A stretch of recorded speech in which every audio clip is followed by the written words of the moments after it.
Travel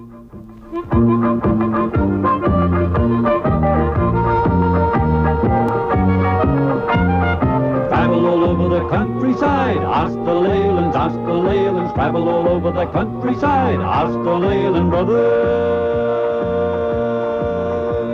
Whatever it is that you want to see, ask the Leylands, ask the Leylands. No matter whatever that happens to be, ask the Leyland Brothers. Come on, be in it and join in the fun. Travel all over Australia.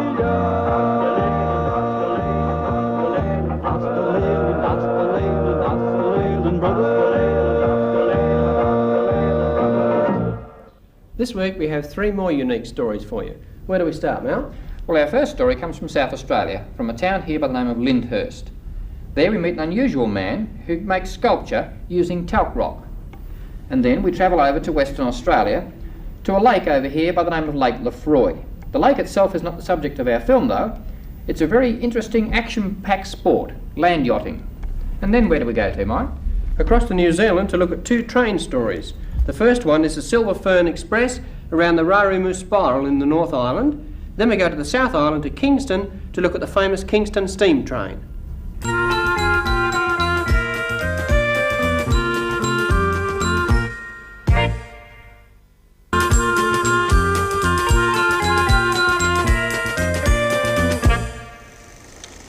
Well, we're all fairly familiar with talcum powder. You ever wonder where it comes from? Well, it comes out of the ground, and it comes out of the ground in the form of a rock. And this is what the rock looks like. It's known as talc. And this is crushed up into very fine powder to produce the baby powder that we're all fairly familiar with. Although you can't see it on television, if you rub your hand on it, it's very smooth, and it feels like it's covered in a very fine powder. Well, this is mined near the town of Lyndhurst in South Australia. And we've come here to have a look at an artist, a local artist by the name of Alf Ferrink, who turns these blocks of talc, which is fairly soft rock, into beautiful works of art, into sculpture by carving it. And we've come here because of a request from Karen Smith in Ivanhoe, who asked us to take a look at talc. Living in a somewhat crude dwelling of corrugated iron, which he put together himself, Alf, as he likes to be known, works on his sculptures whenever he feels in the mood. He reckons he turns out 4 or 5 pieces a week, and from this he can earn enough to provide all the needs for his wife and daughter. He doesn't make any big effort to sell his sculpture, and although he's certainly off the main road, enough people call in to buy everything he can produce. Alf doesn't do it to make money. His modest existence in this rather isolated part of the country bear testimony to that. Alf enjoys creating his carvings, but he's only too willing to chat to any friendly passer-by.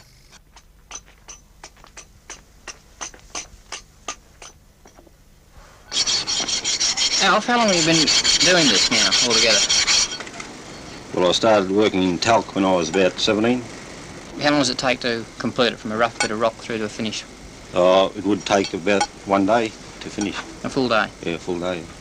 These abstract ones, do you just sort of let it take the shape of the rock pretty well, or do you have a plan before you start, or what?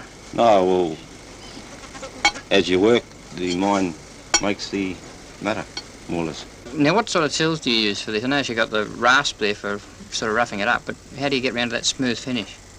Well, you start off with rough sandpaper and then finish it off with steel wool or even just a handful of sand. Oh, yeah? How does that work? Just like an abrasive? It's an abrasive. Well, the sandpaper's the same thing, more or less. But you can use only sand. Alf's house is built right next to the Alice Springs railway line, and he works sort of unofficially, loading the talc rock onto the railway truck as it comes in from the mine in the northern part of the Flinders Ranges. As consideration, the mining company allow him to pick out his requirements for carving. This unique rock is very soft, and the best of it produces the finest talcum powder in the world. Talc carving is carried out in Greenland by the Eskimos, according to Alf, and also in Africa. Alf gained his first experiences with talc in Queensland, at Cairns, but the rock there was of a less pure type, so he moved into the almost desert regions of South Australia to be near the best talc. Alf's subjects are a reflection of his immediate surroundings. He just loves nature and the wilderness. His sculptures always contain things which he regards as natural: the earth, the sun, animals, and man.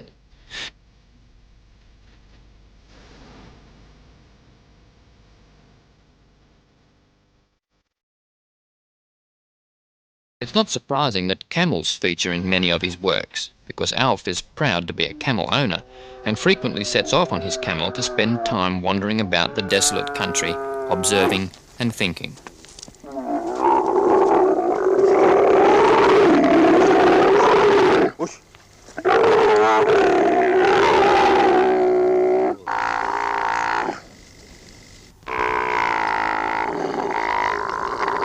Alf believes the camel is one of the best means of travel in the world and needs no encouragement to knock off calving to mount up and spend a few days on walkabout, observing the world from his elevated perch on the camel.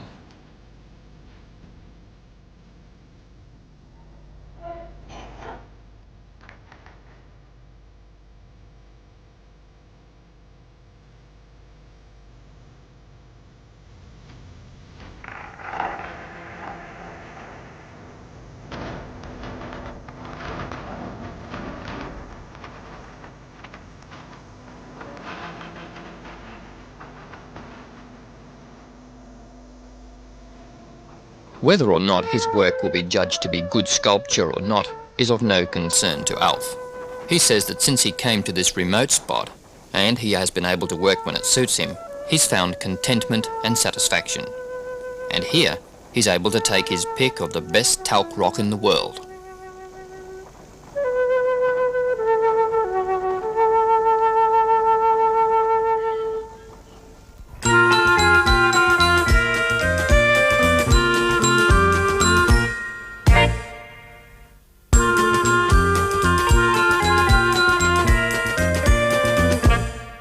A request from Alex Smythe of Gulgong in New South Wales to see land yachts in action brings us to a land yachting club on the shores of a vast salt lake in Western Australia.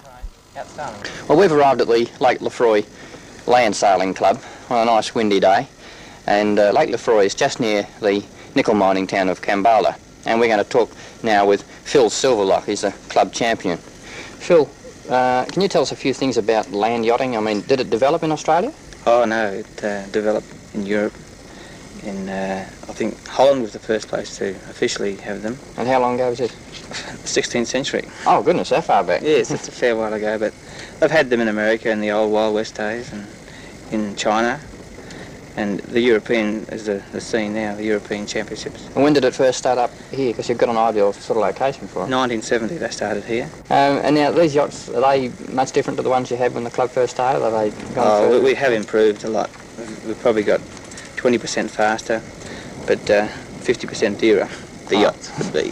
What sort of performance do you get out of them? Oh, you can, on a good day, about 125 kilometres an hour. Gee, that's fast. Is it safe at that speed? I mean, what happens if something goes wrong? Well, you're safe at that in your car. It's pretty safe, yeah. You couldn't complain. If you fall out, well, most people get salt rash bad. I noticed that most of the chaps wearing crash helmets. Is that a club regulation that you've imposed? Compulsory, yeah. And good clothes and seatbelt, very important. Here on any Sunday, the activities at the club are just like those which take place at sailing clubs all over Australia. The difference, of course, is that the hulls have wheels and are capable of much higher speeds. These craft are mostly home-built, and each one reflects the preferences of the individual who built it. At between $500 and $600 each for parts, and about 2 weeks of nights and weekends for labour, land yachting is a relatively cheap sport. A shop talk in the rigging area is usually concerned with who is trying what to improve the performance of his yacht. For unlike conventional sailing, there is still a lot to learn about land yacht technology. Some are single-seater units built for speed, others more sedate two-seaters for husband and wife teams. But whatever the style, they all go like the wind on the vast openness of Lake Lefroy.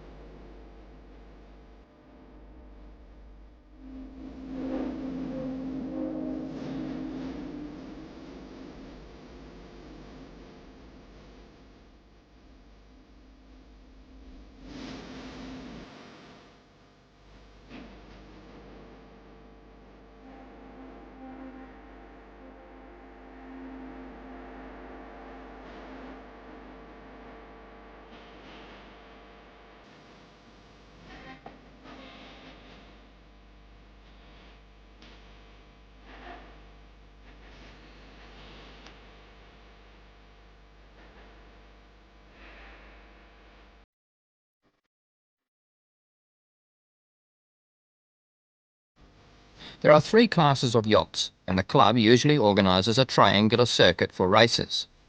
Working with a handicap system, it's possible for all 3 classes to compete with each other. There are thousands of square kilometres on Lake Lefroy, and from time to time keen club members organise long-distance expeditions to the extremities of the salt lake, providing an added dimension to land yachting. The yachts are relatively simple to build, and the club offers plans for sale to any interested person anywhere in Australia. Skimming across the ground only a few centimetres from the salt at around 100 kilometres per hour is a thrilling sensation, and it's easy to see how this is becoming a fast-growing sport wherever there is a piece of flat open ground.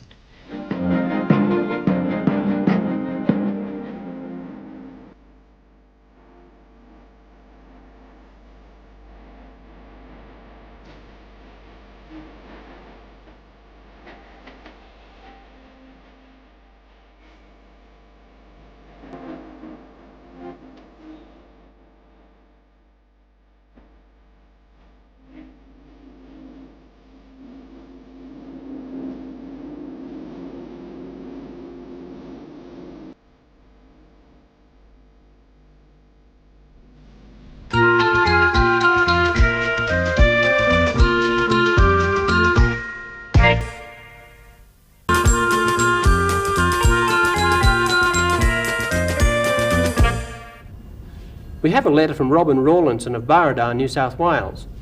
She says, could the Leyland Brothers show us the crookedest railway? Well, Robin, we had to go to the North Island of New Zealand to find what we think is the most crooked railway line. It's called the Rarimu Spiral, and it's here in the middle of the North Island. The Silver Fern railway line from Auckland to Wellington had to climb the Rarimu range just here, and they corkscrewed the railway line up the range, and it's an engineering feat of world renown. To see the remarkable engineering feat of the Rarimu Spiral, we take a journey on the Silver Fern train that travels from Auckland to Wellington. The spiral is about halfway along the route through the North Island of New Zealand.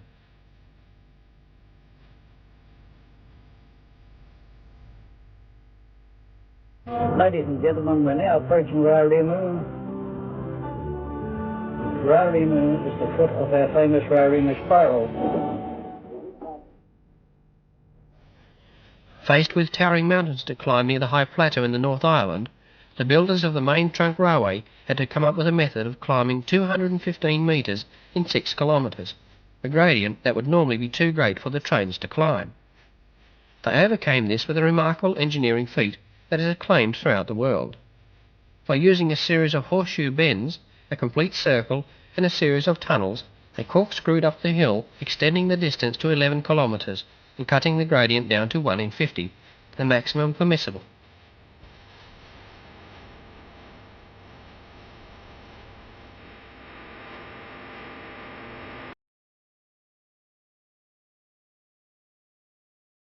The Rarimu Spiral is unique. It is the only one of its kind throughout the world.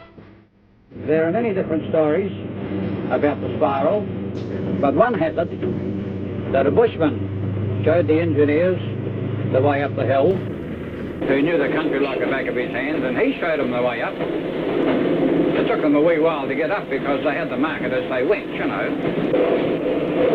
I think this bushman, I think he got credit in 10 shillings for showing the engineers the way up the hill. That's the way the story goes anyhow. The spiral itself is a right-hand curve uphill with 2 tunnels in it. So you actually go over yourself.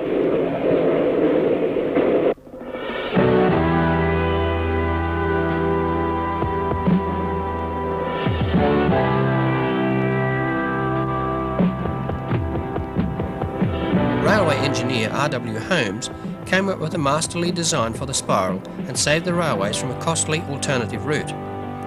A really fantastic engineering masterpiece on the North Island of New Zealand. We've had many letters from our viewers asking to see steam trains, and we'd like to thank them all for writing in. We found what we think is a very interesting steam train in New Zealand on the South Island. Down here, at the bottom end of the South Island, there's a steam train that runs from Lumsden up to Kingston, and it's called the Kingston Flyer. It's a beautiful old steam train, and we hope you'll like it. Our story of the Kingston Flyer starts at Lumsden, the southern end of the famous steam trains route. Here the engine driver and fireman, using a steam-driven crane, load coal for the run to Kingston and back. The engine carries enough coal for the return run. There are no coal loading facilities at Kingston. We board the train at Lumsden station.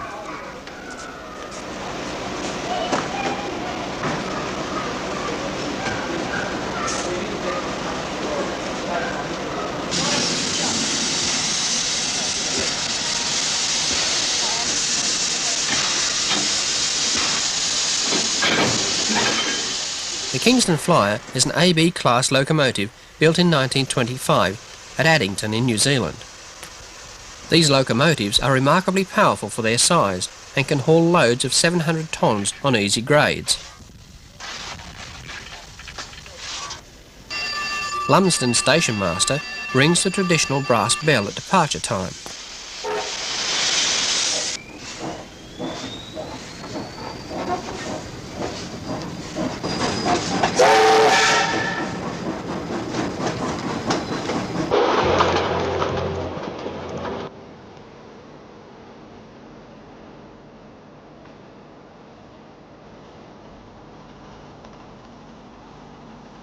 The Kingston Flyer works from Lumsden to Kingston and back, a round journey of 120 kilometres. The service is twice daily, commencing just before Christmas each year and finishing on Easter Monday.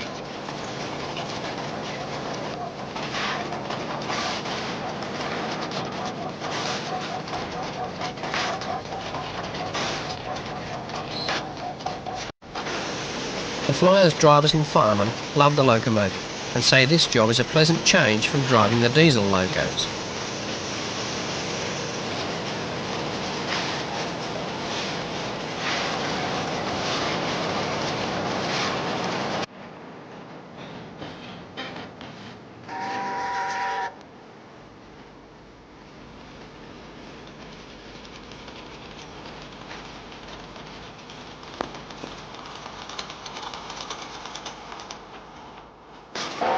The line to Kingston on Lake Wakatipu was completed in 1878 and served the people of this farming area for 92 years. With the changing pattern of transport and the upgrading of the highways, the line was to be closed down. Local residents protested, and the then General Manager of New Zealand Railways, Mr. Ivan Thomas, came up with a plan of restoring some old steam locomotives and running them on this line as a tourist train. This would keep the line open for diesel goods trains as well. The Minister for Railways liked the idea, and the restoration of 2 AB class locos and carriages was carried out at a cost of $70,000. Rebuilding of the carriages and fittings was carried out from old photographs and paintings, as most of the tradesmen had never seen the old equipment in use.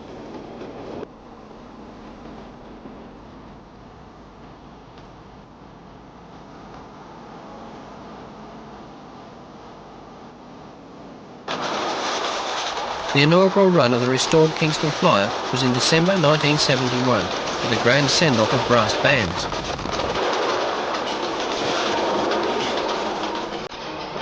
The buffet car was a former ministerial touring carriage and is now fitted out with a bar. The interior has a definite 1920 look, with gaslight fittings and varnished wood. Many travellers on the train are from Australia and other overseas countries, who enjoy the romance of steam while they are seeing some of the countryside at a leisurely pace. Many a traveller is seen gazing out the window with a faraway look on his face, enjoying the nostalgic experience of the smell of the coal smoke and the clackety-clack as the carriages gently sway on the steel tracks.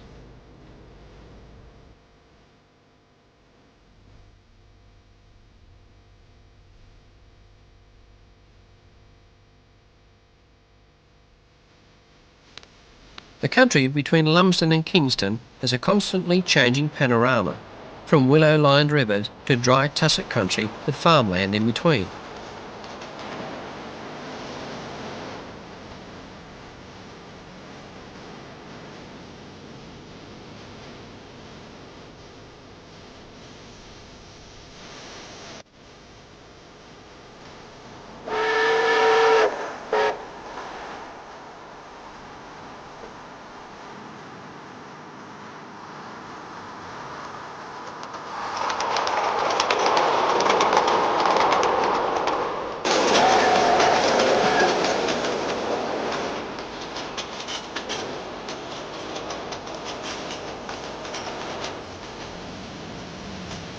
After 2 pleasant hours, the Kingston Flyer arrives at Kingston on the edge of beautiful Lake Lefroy.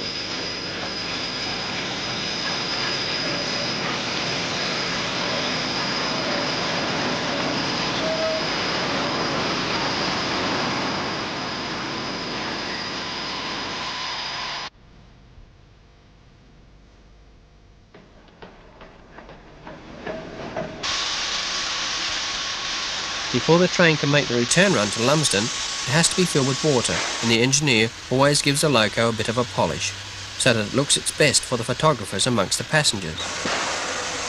Many enthusiastic passengers help with the turning of the train on the huge turntable. It swings around remarkably easy.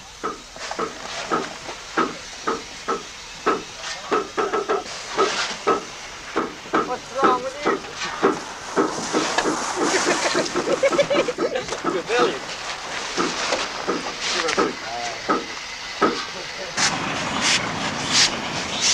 The Kingston Flyer comes from the golden age of steam and is a popular link with the past, still doing the job it was designed for, and a little bit extra as well.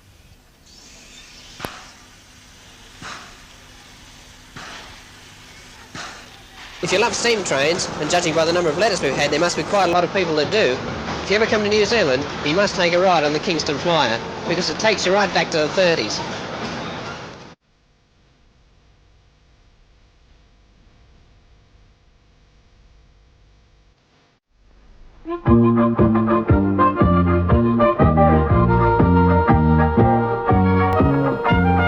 Travel all over the countryside, ask the Leylands, ask the Leylands. Travel all over the countryside, ask the Leyland Brothers.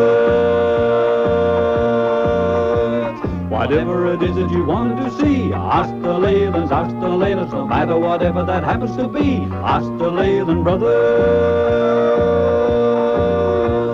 Come on, me in and then join in the fun. Travel all over Australia.